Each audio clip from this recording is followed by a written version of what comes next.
তো বন্ধুরা, এর আগের ক্লাসে আমরা করেছিলাম symmetric with respect to X Y and origin. এখন আমরা করব ইভেন অ্যান্ড অড ফাংশন। তো আমরা symmetric with respect to X Y and Z এজন্যই করেছিলাম যাতে আমরা এই ইভেন অ্যান্ড অড ফাংশনটা বুঝতে পারি। তো আমরা এখন দেখব ইভেন ফাংশন এবং অড ফাংশন। তো প্রথমে আসি ইভেন ফাংশন। ইভেন ফাংশন হচ্ছে যে সকল ফাংশন হচ্ছে symmetric with respect to Y অ্যাক্সিসের রেসপেক্টে যেগুলো হচ্ছে সিমেট্রিক সেগুলো হচ্ছে ইভেন ফাংশন। তো ইভেন ফাংশনের যদি আমরা একটা ছবি আঁকি, এটা হচ্ছে একটা ইভেন ফাংশন, কারণ ওয়াই অ্যাক্সিসের ডান এবং বামে যে দুটো পোর্শন সিমেট্রিক ওয়াই অ্যাক্সিসের রেসপেক্টে, তো এটা হচ্ছে একটা ইভেন ফাংশন। তো এই পয়েন্টটা যদি এক্স কোমা ওয়াই হয়, তাহলে এই পয়েন্টটা হবে যেহেতু ওয়াই এর রেসপেক্টে সিমেট্রিক, এই নেগেটিভ এক্স কোমা ওয়াই। তাহলে আমরা এটাকে ফাংশন নোটেশনের সাহায্যে এভাবে লিখতে পারি যে X comma F of X, আর এটা হচ্ছে minus X comma F of minus X. এবার একটা জিনিস লক্ষ্য করার মতো যে এখানে যে এফ অফ এক্সটা সেটা ওয়াই, এখানে যে এফ অফ মাইনাস এক্সটা সেটা ওয়াই। তাহলে আমরা বলতে পারি এফ অফ মাইনাস এক্স সমান হচ্ছে এফ অফ এক্স, এটা বলতে পারি। অর্থাৎ যে সকল ফাংশনে এফ অফ মাইনাস এক্স সমান এফ অফ এক্স হবে সেগুলো হচ্ছে ইভেন ফাংশন। যেমন কস থিটা, কস থিটার গ্রাফটা হচ্ছে এরকম। তো এটা দেখা যাচ্ছে ওয়াই এর রেসপেক্টে এই পার্ট যেরকম এই পার্ট সেরকম, অর্থাৎ দুটো সিমেট্রিক। যেহেতু দুটো পার্ট সিমেট্রিক, তাই আমরা বলতে পারি যে এটা একটা ইভেন ফাংশন বা symmetric with respect to Y. আর যেহেতু symmetric with respect to Y হচ্ছে ইভেন ফাংশন, তো কস থিটা হচ্ছে ইভেন ফাংশন। প্রমাণ কি? এই যে কস মাইনাস থিটা সমান হচ্ছে কস থিটা, অর্থাৎ এফ অফ মাইনাস এক্স সমান হচ্ছে এফ অফ এক্স। এখান থেকে বোঝা যায়।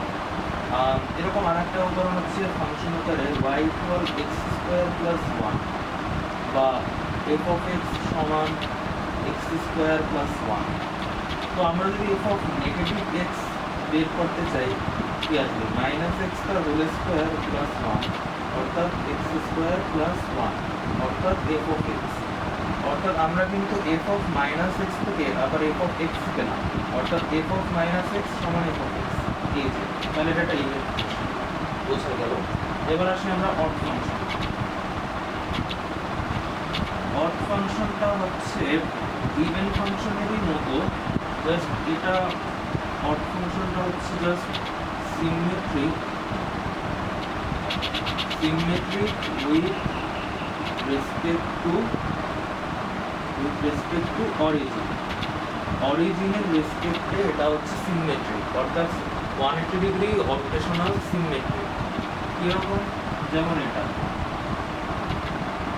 হচ্ছে একটা symmetric with respect to origin. Symmetric 180 degree rotation symmetric এর একটা গ্রাফ।